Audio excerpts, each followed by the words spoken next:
নমস্কার বন্ধুরা, কেমন আছো? আশা করি তোমরা সবাই ভালো আছো। আজকে আমার ব্লাউজ শেখানোর পঞ্চম পর্ব। আজকের ক্লাসে আমি তোমাদের শেখাবো 4 টেকিং ব্লাউজ। আজকে আমি তোমাদেরকে সম্পূর্ণ ড্রয়িংয়ের মাধ্যমে শেখাবো। সূত্রের সাহায্যে খুব সহজভাবে শিখিয়ে দেবো।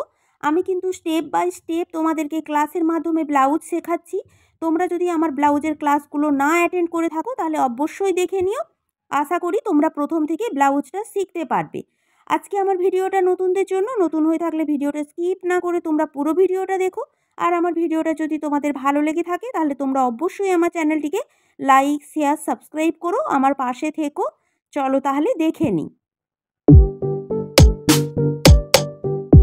দেখো তাহলে এখানে আমি ব্লাউজের ড্রয়িংটা করে নিয়েছি। এটা হলো পেছন পার্ট আর এটা হলো সামনের পার্ট।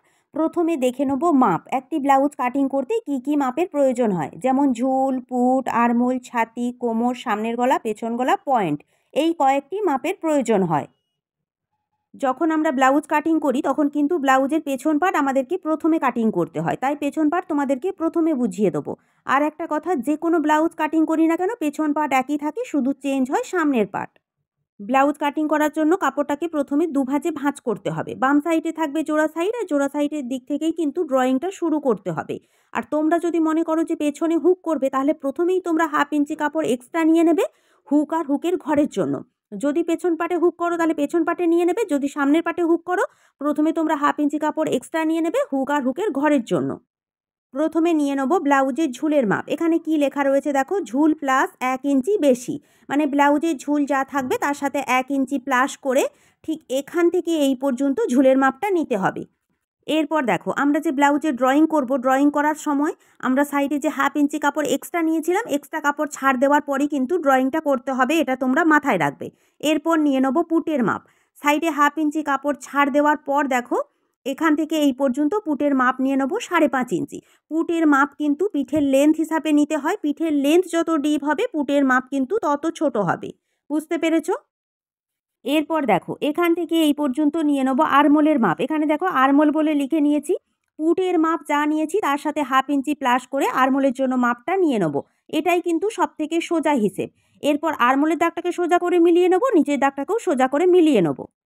এরপর দেখো এই দাগের ওপরেই নিয়ে নেব ছাতির মাপ। এখানে কি লেখা রয়েছে, ছাতির 1/4 প্লাস 2 ইঞ্চি বেশি। ছাতির 1/4 মানে ছাতি যা থাকবে তাকে 4 দিয়ে ভাগ করতে হবে, এটাই সূত্র। আমার ছাতি রয়েছে 34 ইঞ্চি, তাকে 4 দিয়ে ভাগ করলে হয় 8.5 ইঞ্চি। ঠিক এখান থেকে এই পর্যন্ত মাপ নিয়ে নেব 8.5 ইঞ্চি। তারপর এখান থেকে এই পর্যন্ত মাপ নিয়ে নেব এক্সট্রা 2 ইঞ্চি কিংবা 1.5 ইঞ্চি সেলাই কাপড়, যেটা ভেতরে থেকে যাবে। এরপর নিয়ে নেব কোমরের মাপ। এখানে কি লেখা রয়েছে, কোমরের 1/4 প্লাস 1 ইঞ্চি টেকিং প্লাস 2 ইঞ্চি বেশি। কোমরের 1/4 এটাই সূত্র, কোমর যা থাকবে তাকে 4 দিয়ে ভাগ করতে হবে। আমার কোমর রয়েছে 28 ইঞ্চি, তাকে 4 দিয়ে ভাগ করলে হয় 7 ইঞ্চি। ঠিক এখান থেকে এই পর্যন্ত কোমরের মাপ নিয়ে নেব 7 ইঞ্চি। তারপর এক্সট্রা 1 ইঞ্চি নিয়ে নেব টেকিংয়ের জন্য। বুঝতে পেরেছো? এই 1 ইঞ্চিটা হলো টেকিং, এখানে যে আমরা পেছন পাটে টেকিং দেবো তার জন্য। তারপর এক্সট্রা সাইডে 1.5 ইঞ্চি কিংবা 2 ইঞ্চি নিয়ে নেব সেলাই কাপড়, যেটা ভেতরে থেকে যাবে। এরপর দেখো এই কোণ থেকে ফিতে ধরে পেছন পাটের আরমোলের শেপের জন্য 1.5 ইঞ্চিতে একটা দাগ দিয়ে নেবো। নেওয়ার পর হালকা হাতে পেছন পাটের আরমোলের শেপটা দিয়ে নেবো। তারপর দেখো ঠিক এখান থেকে এই পর্যন্ত পুটের চওড়া নিয়ে নেবো 2 ইঞ্চি। পেছন পিঠ যদি ডিপ হয় পুটের চওড়া তোমরা 2 ইঞ্চি নেবে, এর থেকে বেশি নেবে না।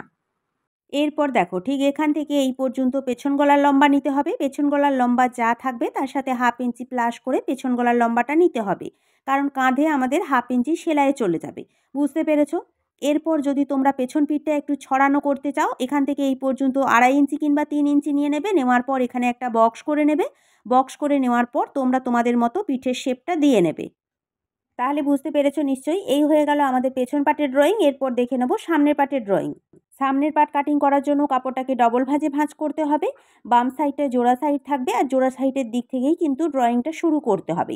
প্রথমে সামনের পাটের ঝুলের মাপটা নিয়ে নেব। এখানে কি লেখা রয়েছে দেখো, ঝুল প্লাস 2 ইঞ্চি বেশি। সামনের পাটের ঝুলের সাথে কিন্তু 2 ইঞ্চি প্লাস করতে হবে। আমাদের ঝুল যা থাকবে তার সাথে 2 ইঞ্চি প্লাস করতে হবে। আমার ঝুল রয়েছে 14 ইঞ্চি, তার সাথে 2 ইঞ্চি প্লাস করে ঠিক এখান থেকে এই পর্যন্ত আমি মাপ নিয়ে নেব 16 ইঞ্চি। বুঝতে পেরেছো? সামনের পাটের ঝুলের সাথে 2 ইঞ্চি প্লাস হবে, পেছন পাটের সাথে 1 ইঞ্চি। এরপর দেখো এখান থেকে এই পর্যন্ত পুটের মাপ নিয়ে নেব 5.5 ইঞ্চি। পেছন পাটে যা পুটের মাপ নিয়েছি তাই নিতে হবে সামনের পাটে পুটের মাপ। এখান থেকে এই পর্যন্ত আরমোলের জন্য মাপ নিয়ে নেব পুটের মাপ যা নিয়েছি তার সাথে 1/2 ইঞ্চি প্লাস করে আরমোলের জন্য মাপ নিয়ে নেব। পেছন পাটের আরমোল এবং সামনের পাটের আরমোলও কিন্তু একই থাকবে। এরপর আরমোলের দাগটাকেও মিলিয়ে নেব, নিচের দাগটাকেও মিলিয়ে নেব। এরপর দেখো এখানে যে সোজা করে দাগটা দিয়েছি এই দাগের ওপরেই নিয়ে নেব ছাতির মাপ। এখানে কি লেখা রয়েছে দেখো, ছাতির 1/4 প্লাস 1/2 ইঞ্চি টেকিং প্লাস 2 ইঞ্চি বেশি। ছাতির 1/4 এটাই কিন্তু সূত্র, ছাতি যা থাকবে তাকে 4 দিয়ে ভাগ করতে হবে। আমার এখানে ছাতি রয়েছে 34 ইঞ্চি, তাকে 4 দিয়ে ভাগ করলে হয় 8.5 ইঞ্চি। তার সাথে 1/2 ইঞ্চি টেকিংয়ের জন্য প্লাস করতে হবে, মানে হচ্ছে 9 ইঞ্চি। বোঝা গেল? ঠিক তাহলে দেখো এখান থেকে এই পর্যন্ত আমি ছাতির মাপ নিয়ে নেব 9 ইঞ্চি। তারপর আমরা এক্সট্রা এখান থেকে এই পর্যন্ত নিয়ে নেব 2 ইঞ্চি বেশি। এখানে তোমরা 1.5 ইঞ্চিও নিতে পারো সেলাই কাপড়ের জন্য, যেটা ভেতরে থেকে যাবে।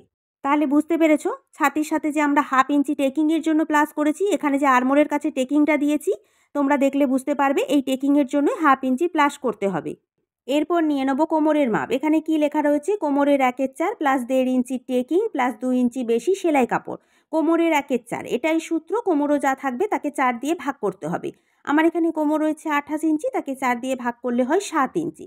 তারপর এক্সট্রা 1.5 ইঞ্চি নিতে হবে টেকিংয়ের জন্য। সামনের পাটে যে আমাদের টেকিংটা দিতে হবে সেই টেকিংয়ের জন্য 1.5 ইঞ্চি। তাহলে দেখো এখান থেকে এই পর্যন্ত প্রথমে নিয়ে নেব 7 ইঞ্চি, তারপর 1.5 ইঞ্চি এক্সট্রা এখান থেকে এই পর্যন্ত নিয়ে নেব টেকিংয়ের জন্য, তারপর এক্সট্রা এখান থেকে এই পর্যন্ত 1.5 ইঞ্চি কিংবা 2 ইঞ্চি নিয়ে নেব, সেলাই কাপড় ভেতরে থেকে যাবে। এরপর এখান থেকে এই পর্যন্ত পুটের চওড়া নিয়ে নেব 2 ইঞ্চি। এখান থেকে এই পর্যন্ত সামনের গলার লম্বা নিয়ে নেব। সামনের গলার লম্বা যা থাকবে তার সাথে 1/2 ইঞ্চি প্লাস করতে হবে, কারণ এখানে কাঁধ সেলাই আমাদের 1/2 ইঞ্চি সেলাইয়ে চলে যাবে। সামনের গলার লম্বা নেওয়ার পর এখানে একটা বক্স করে সামনের গলার শেপটা দিয়ে নেব। এরপর দেখো এই কোণ থেকে ফিতে ধরে সামনের পাটের আরমোলের শেপের জন্য 1 ইঞ্চিতে একটা দাগ দিয়ে নেব। নেওয়ার পর হালকা হাতে সামনের পাটের আরমোলের শেপটা দিয়ে নেব। এরপর নিয়ে নেব পয়েন্টের মাপ। আমার এখানে পয়েন্টের মাপ রয়েছে 9.5 ইঞ্চি। পয়েন্টের মাপ যা থাকবে তার সাথে 1/2 ইঞ্চি প্লাস করতে হবে, কারণ কাঁধ সেলাইয়ে 1/2 ইঞ্চি সেলাইয়ে চলে যাবে। তাহলে 9.5-এর সাথে 1/2 ইঞ্চি প্লাস করলে হয় 10 ইঞ্চি। তাহলে দেখো ঠিক এখান থেকে এই পর্যন্ত পয়েন্টের জন্য মাপ নিয়ে নেব 10 ইঞ্চি। তোমাদের পয়েন্টের যা মাপ থাকবে তার সাথে তোমরা 1/2 ইঞ্চি প্লাস করে পয়েন্টের মাপটা নিয়ে নেবে। এটা হয়ে যাবে পয়েন্টের লম্বার মাপ। এখানে দেখো অ্যারো চিহ্ন দিয়ে লিখে নিয়েছি পয়েন্ট প্লাস 1/2 ইঞ্চি বেশি। এরপর দেখো এখান থেকে এই পর্যন্ত একটা মাপ রয়েছে, এটাকে বলা হয় পয়েন্টের চওড়া। অ্যারো চিহ্ন দিয়ে লিখে নিয়েছি দেখো পয়েন্টের চওড়া। আর এখানে পয়েন্টের চওড়ার মাপের সূত্র রয়েছে দেখো ছাতির 1/10, মানে তোমাদের ছাতি যা থাকবে তাকে তোমাদেরকে 10 দিয়ে ভাগ করতে হবে। এটাই কিন্তু সূত্র। 10 দিয়ে ভাগ করার পর দেখো এখান থেকে এই পর্যন্ত তোমাদেরকে পয়েন্টের চওড়ার মাপটা নিতে হবে। এটাই সূত্র। এই সূত্র ধরে তোমরা সব সাইজের পয়েন্টের চওড়ার মাপটা নিয়ে নেবে। এরপর দেখো পয়েন্টের চওড়ার মাপের কাজ পর্যন্ত সোজা করে একটা দাগ দিয়ে নেবো। এখানে পয়েন্টের চওড়া যা মাপ নিয়েছি তাই মাপ কিন্তু আমাদেরকে কোমরের কাছে নিয়ে নিতে হবে, ঠিক এখান থেকে এই পর্যন্ত। বোঝা গেল? এরপর দেখো পয়েন্টের চওড়ার কাছ থেকেও সোজা করে নিচ পর্যন্ত একটা দাগ দিয়ে নেবো। তাহলে আমাদের এখানে দুটো দাগ হয়ে গেল। এরপর দেখো আরমোলের শেপের কাছে চলে যাব। আরমোলের শেপের কাছ থেকে পয়েন্টের চওড়ার মাপের কাজ পর্যন্ত সোজা করে একটা দাগ দিয়ে নেবো। বোঝা গেল? এইভাবে দাগ দিয়ে নেবো। এরপর দেখো কোমরের সাইডের কাছে চলে যাব। কোমরের সাইডেও একদম পয়েন্টের চওড়ার মাপের কাজ পর্যন্ত একটা সোজা করে দাগ দিয়ে নেবো। এই দুটো দাগের কোনো মাপ নেই, এই দুটো দাগেরই মাপ রয়েছে। এখানে যে দাগটা দেবে এটা কিন্তু সোজা করে দেবে না, ঠিক এইভাবেই তেরচা করে কিন্তু দাগটা দিতে হবে। বোঝা গেল? তাহলে আমাদের এখানে 4টে দাগ দেওয়া কমপ্লিট। তাহলে বুঝতে পেরেছো, প্রথমে 4টে এইভাবে দাগ দিয়ে নেবে। এই দুটো দাগের মাপ থাকবে আর এই দুটো দাগ কিন্তু আন্দাজ মতোই দিতে হবে। এরপর দেখো এই যে ত্রিভুজের মতো আমরা দাগগুলো দিয়েছি, কিভাবে তাহলে মাপ নিতে হবে দেখো। এই যে পয়েন্টের চওড়ার মাপ রয়েছে, পয়েন্টের চওড়ার মাপের কাছ থেকে দাগের ওপর 1.5 ইঞ্চি নিচে একটা দাগ দিয়ে নেবো। আবার এখানে 1.5 ইঞ্চি নিচে একটা দাগ দিয়ে নেবো। ঠিক এখানেও 1.5 ইঞ্চি নিচে একটা দাগ দিয়ে নেবো। আবার এখানেও 1.5 ইঞ্চি নিচে একটা দাগ দিয়ে নেবো। বুঝতে পেরেছো? এইভাবে 1.5 ইঞ্চি করেই কিন্তু মাপটা নিতে হবে। 4টে যে দাগ রয়েছে 4টে দাগের কাছেই কিন্তু 1.5 ইঞ্চি নিতে হবে। আমি কিন্তু লিখে এখানে তোমাদেরকে দেখিয়ে দিচ্ছি, একটু ভালো করে দেখো, দেখলেই কিন্তু তোমরা বুঝতে পারবে। তাহলে বুঝতে পেরেছো এইভাবে 1.5 ইঞ্চি করেই নিতে হবে। নেওয়ার পর এখানে যে গোল রাউন্ড হবে এই রাউন্ডের দ্বারাই কিন্তু আমাদের সামনের পাটের খাপটা তৈরি হবে। এইভাবেই তোমরা 1.5 ইঞ্চি নিয়ে নেবে। আর 1.5 ইঞ্চির পর থেকেই কিন্তু আমাদেরকে টেকিংগুলো দিতে হবে। বোঝা গেল? এরপর দেখো এখানে যে টেকিংটা দেবো মিডিলের দাগের এক সাইড থেকে নিয়ে নেবো 1/2 ইঞ্চি, অপর সাইড থেকে নিয়ে নেবো 1/2 ইঞ্চি। নেওয়ার পর কিন্তু টেকিংয়ের দাগটা দিয়ে নেবো। এখানে টোটাল টেকিং হবে আমার 1 ইঞ্চি, কারণ কোমরে 1/2 ইঞ্চি সেলাইয়ে চলে যাবে, কাঁধে 1/2 ইঞ্চি সেলাইয়ে চলে যাবে, তাই কিন্তু এখানে ঝুলের সাথে 2 ইঞ্চি প্লাস করেছি। বুঝতে পেরেছো? এরপর 3টে দাগ এইভাবে সমান করে মিলিয়ে নেবো। কোথা থেকে মিলিয়েছি দেখো, 1.5 ইঞ্চিতে যে দাগটা দিয়েছি ওই দাগের কাছ পর্যন্ত কিন্তু এইভাবে মেলাতে হবে। বুঝতে পেরেছো? আর ওপরটা কিন্তু ফাঁকা থাকবে, দেখলেই বোঝা যাবে। এরপর দেখো কোমরের কাছে টেকিংটা দিয়ে নেবো। কোমরের কাছে আমরা কত ইঞ্চি টেকিং দেবো? 1.5 ইঞ্চি। তাহলে দেখো মিডিলে যে দাগটা দিয়েছি, দাগের এক সাইড থেকে নিয়ে নেবো 1.25 ইঞ্চি আর অপর সাইড থেকে নিয়ে নেবো 1.25 ইঞ্চি। তাহলে আমার এখানে টোটাল টেকিং হয়ে যাবে কিন্তু 1.5 ইঞ্চি। তোমাদের টেকিং যা থাকবে তোমরা কিন্তু মিডিলের দাগের দুটো সাইডে মাপটা নিয়ে নেবে। নেওয়ার পর কিন্তু ত্রিভুজের মতো করে দাগটা দিতে হবে, বুঝতে পেরেছো? আর ত্রিভুজের মতো যে তোমরা দাগটা দেবে, ওপর থেকে 1.5 ইঞ্চি নিচে যে দাগটা দিয়েছি ওই দাগের পর থেকেই কিন্তু এইভাবে দাগটা দিতে হবে। একটু ভালো করে দেখো, দেখলেই কিন্তু তোমরা বুঝতে পারবে। এইভাবেই মাপটা নিয়ে নেবে। এরপর দেখো সাইডের টেকিংটাও দিয়ে নেবো। সাইডের টেকিংটা আমরা 1 ইঞ্চি দেবো। মিডিলে যে দাগটা দিয়েছি, মিডিলের দাগের দুটো সাইডে হাফ ইঞ্চি করে নিয়ে নেবো। নেওয়ার পর পয়েন্টের কাছ থেকে যে 1.5 ইঞ্চি নামিয়েছি ওখান থেকে কিন্তু এইভাবে টেকিংয়ের শেপটা আমরা দিয়ে নেবো। এরপর দেখো আরমোলের কাছে চলে যাব। আরমোলের কাছে টেকিংটা দিয়ে নেবো। এখানে কিন্তু হাফ ইঞ্চি টেকিংটা দিতে হবে, বুঝতে পেরেছো? মিডিলে যে দাগটা দিয়েছি, দাগের এক সাইডে নিয়ে নেবো 2 সুত আর অপর সাইডেও নিয়ে নেবো 2 সুত। তাহলে এখানে টোটাল আমার হয়ে যাবে হাফ ইঞ্চি। আরমোলের কাছে কিন্তু হাফ ইঞ্চি টেকিং দেবো, বেশি কিন্তু টেকিং দেওয়া এখানে যাবে না। এরপর টেকিংয়ের শেপটা এখানে দিয়ে নিতে হবে। টেকিংয়ের শেপটা আমি এখানে দিয়েছি, লেখার ওপর দিয়ে দিয়েছি, তোমরা একটু ভালো করে দেখলেই বুঝতে পারবে। এরপর দেখো পয়েন্টের চওড়ার কাছ থেকে যে 1.5 ইঞ্চি নিয়েছিলাম ওই 1.5 ইঞ্চির পর থেকেই কিন্তু টেকিংটা দিতে হবে, বুঝতে পেরেছো? তার ফলে দেখো এখানে কিছুটা অংশ আমাদের ফাঁকা থাকবে, এটাই কিন্তু আমাদের খাপ তৈরি হবে। তাহলে বুঝতে পেরেছো নিশ্চয়ই? এই হয়ে গেল আমাদের 4 টেকিং ব্লাউজ। 1 2 3 4, 4টে টেকিং মানেই কিন্তু 4 টেকিং ব্লাউজ। চলো তাহলে সামনের পাটের ড্রয়িংটাও আমাদের কমপ্লিট। চলো তাহলে সম্পূর্ণ 4 টেকিং ব্লাউজের ড্রয়িংটাই আমার বোঝানো কমপ্লিট হয়ে গেছে। যতটা পেরেছি সহজভাবে বোঝানোর চেষ্টা করেছি। আশা করি মন দিয়ে ভিডিওটা দেখলে তোমরা শিখতে পারবে। এর পরের ক্লাসে তোমাদেরকে কাপড়ে কাটিং এবং সেলাই করে দেখাবো। তার জন্য পরের ক্লাসটা দেখো। আজকের মতো নমস্কার।